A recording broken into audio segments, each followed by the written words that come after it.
os damos la bienvenida a un espacio de conversaciones sobre las mujeres y la igualdad para conmemorar el 8 de marzo, Día de las Mujeres. Abriremos diálogos sobre la importancia de desafiar estereotipos de género y fomentar la representación en todos los ámbitos, y seguir trabajando hacia una sociedad donde la equidad sea la norma. Por un futuro donde todas las voces tienen el poder de cambiar el mundo. El primer concepto del cual vamos a hablar en esta pequeña serie es el sistema sexo-género y los roles de género en la socialización.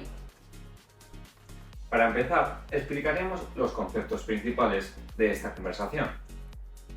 Por una parte, encontramos el concepto sexo. El sexo es una etiqueta que se suele poner primero desde el ámbito sanitario, basado en los genes, hormonas y partes del cuerpo, como los genitales, con los que naces. Esta etiqueta se incluye en tu certificado de nacimiento y describe tu cuerpo como femenino o masculino.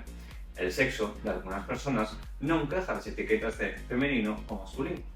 En cuanto al género, es la construcción social y cultural que define las diferentes características emocionales, afectivas, intelectuales, así como los comportamientos de cada sociedad asigna como propios y naturales de hombres y mujeres. Como por ejemplo, los hombres no llevan falda, mientras que las mujeres sí. Y por otra parte, encontramos los roles de género. El rol de género alude al conjunto de normas sociales y comportamentales generalmente percibidas como apropiadas para los hombres y las mujeres en un grupo o sistema social, dado en función de la construcción social que se entiende la masculinidad y la feminidad. ¿Creéis que os han educado diferente en base a vuestro sexo o género? Contad vuestras experiencias. Pues yo creo que sí y no. Sí, porque siempre se tienen en cuenta todos los roles de género y todo, en plan, a la hora de la crianza de los niños o de los adolescentes, pero en plan, no porque, por ejemplo, mi padre cuando yo era pequeño nunca se preocupó porque estuviese jugando con Barbies o que a la hora de regalarme una cocinita que era porque me gustaban, no por ningún tipo de rol de género, se tuviese que preocupar o algo así. Yo creo que de una manera indirecta sí que me afectó porque en mi familia tenían aprendidos los estereotipos y los roles de género y en consecuencia pues los roles de género que se me tenían asignados. Entonces sí que es cierto que pues al final acaban reproduciendo esos estereotipos y al final te proporcionan un tipo pues de juguetes o de hobbies siempre como más de acuerdo a las características se supone que tiene que tener un niño o una niña en función a sus genitales. Luego, por otra parte, no solamente hablando de la institución de la familia como educadora, sino también las instituciones educativas también reproducen esos roles de género porque no dan la misma educación a niños que a niñas, sobre todo en la educación más infantil. Puede ser que sí que esté en cierto modo más igualitaria, pero en cuanto los niños y niñas empiezan a cumplir ciertas edades, se va seccionando mucho la educación, sobre todo podemos verlo en a lo mejor la educación física, educación deportiva, como que siempre estaba la opción de jugar a ciertos deportes más femeninos y ciertos deportes más masculinos y la mayoría de veces no se hacía como un juego común, sino que siempre acababa la niña jugando por un lado y los niños jugando por otro lado. Sí, hace como una fragmentación de todo lo que es lo que son los roles de mujer o juegos de mujer, por así decir, o los roles de hombre o juegos de hombre. A ver, yo por ejemplo, en esas experiencias, me lo estabas diciendo, digo, a ver, no me llega ninguna, porque es que, a ver, al ser maricón, tantas veces que he jugado con chicas, pues nunca he tenido como un rol establecido de qué son los juegos de chica o de chico. Normalmente jugabas siempre con las chicas, entonces te ponías a saltar la comba, te ponías a hacer a los hula hoops y al igual que a lo mejor también a tener esa parte de privilegio hombre, pues entonces también podía jugar al baloncesto, jugaba al fútbol y tampoco se me tuvo como mucha bronca, por así decirlo, pero también es cierto que cuando muchas veces tiendes más a una parte, aún sin tú saber con qué te identificas o qué orientación, se te criminaliza o se te pone un mote por jugar a juegos que supuestamente no están dentro de tu rol de género. Yo, algo que estaba reflexionando ahora sobre también los juegos en la infancia y dentro del sistema educativo, algo que he reflexionado mucho durante los últimos años es el espacio que se le da a los niños en el juego y el espacio que se le da a las niñas en cuanto a espacio físico. Los niños que eran los que jugaban a fútbol o a baloncesto, por ejemplo, en el recreo o después de clase, las pistas de fútbol o las canchas de baloncesto siempre ocupan prácticamente todo el espacio de la zona del patio, ¿no? Mientras que las niñas siempre, a ciertas edades, como que ya dejaban de pertenecer a los juegos y al deporte, entonces quedaban relegadas a espacios marginales en el recreo. La mayoría de las niñas estábamos sentadas en bancos, hablando o paseando como mucho por el recreo, pero siempre nuestros espacios son más limitados y espacios marginales. ¿Habéis encajado en los roles de género que se os ha asignado? No. Creo que no he encajado en los roles de género asignados, principalmente porque, aparte de que los que se asignan a las mujeres son excesivamente opresores y es difícil encajar dentro de unos límites tan fuertes y tan marcados, creo que para la mayoría de mujeres es difícil. Siempre se intenta como dar una imagen o una visión de las mujeres que son como calladas, que ocupan poco espacio, mujeres pasivas, que tienen hobbies muy limitados. Y yo, por ejemplo, siempre fui una niña súper activa, me gustaba mucho hacer deporte, todos los deportes. Además, soy una persona con un tono de voz bastante elevado. No formaba parte de lo que obviamente está dentro de los roles de género y que, como ya he dicho, creo que muy pocas mujeres o muy pocas personas incluso están dentro de esos espacios tan limitados. Yo creo que, o sea, muy pocas o ninguna. Literalmente, o sea, hasta los hombres, o sea, la propia feminidad, al construirse de una forma tan restringida, hasta los hombres son perjudicados. Aunque muchas veces es una masculinidad tóxica, porque la masculinidad no tiene por qué tener unos parámetros donde establecer qué es lo más masculino, qué es lo más femenino. O sea, por ejemplo, hay muchos problemas a nivel de masculinidad sobre lo emocional, lo sentimental, y por lo tanto esos son formas negativas para la propia masculinidad. Yo, por ejemplo, nunca me he sentido del todo, o sea, nunca me he sentido dentro de lo que es un margen de masculinidad,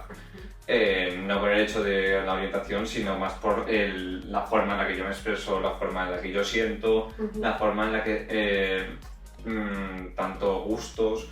Pero sí, al principio sí sientes, hasta que no te empiezas a deconstruir o no empiezas a generar esa introspección, sí, la verdad que sientes como un freno. No, esto no puedes hacerlo porque a nivel social pues, te van a mirar mal, van a tener prejuicios hacia ti. Por ejemplo, hace 3 años yo es cuando me empecé a pintar las uñas y mira que yo tenía muchas ganas de empezar a pintarme las uñas, porque no las llevo, pero la verdad que pintarme las uñas hasta para mí, aunque sea un pequeño paso, es algo que deconstruye toda esa masculinidad tóxica de no, eso es de mujer y no lo puedes hacer. Igual que hacerse la raya y cosas que... o maquillarse, que tampoco es una cosa que sea espectacular, pero ahora, hoy en día, que no se maquilla. O sea, cualquier persona que aparezca en tele, hombre, mujer, pertenece y puede tener hacer acciones que no están dentro de lo que es la masculinidad ni la feminidad. Sí, yo también recuerdo mucho, sobre todo cuando era más pequeña y tienes como, no estás pues ni tan deconstruida porque ni siquiera sabes lo que se te está imponiendo, no tienes la capacidad de hacer autocrítica ni una crítica, no tienes el pensamiento crítico con el que ahora miramos a nuestro entorno. Sentía mucha vergüenza por ciertos comportamientos que yo hacía de manera natural, o incluso mis gustos o mi manera de expresarme, era como, esto es de chicos, y al final que no tenía ningún sentido, pero claro, ahí empiezas a sentir como la culpa de no encajar en lo que se te pide, y luego, pues gracias al paso del tiempo, y es cierto que con el paso de los años las cosas han cambiado bastante, aunque tengan que cambiar muchísimo más, pero que sí estamos dando pie a tener espacios como este de crítica y de construcción y de mirar más allá de lo que siempre se nos ha impuesto. También una cosa bastante importante, las redes sociales me parece que también, aparte de que puede ser también es una arma de doble filo, pero también como que se está empezando a deconstruir, pues, o también perpetuar, pero normalmente, dependiendo de lo que veas, deconstruir hombres con uñas, hombres maquillados, tener un abanico de variedad que te permite tener como de ejemplos personas que con anterioridad no tendrías esos ejemplos, esas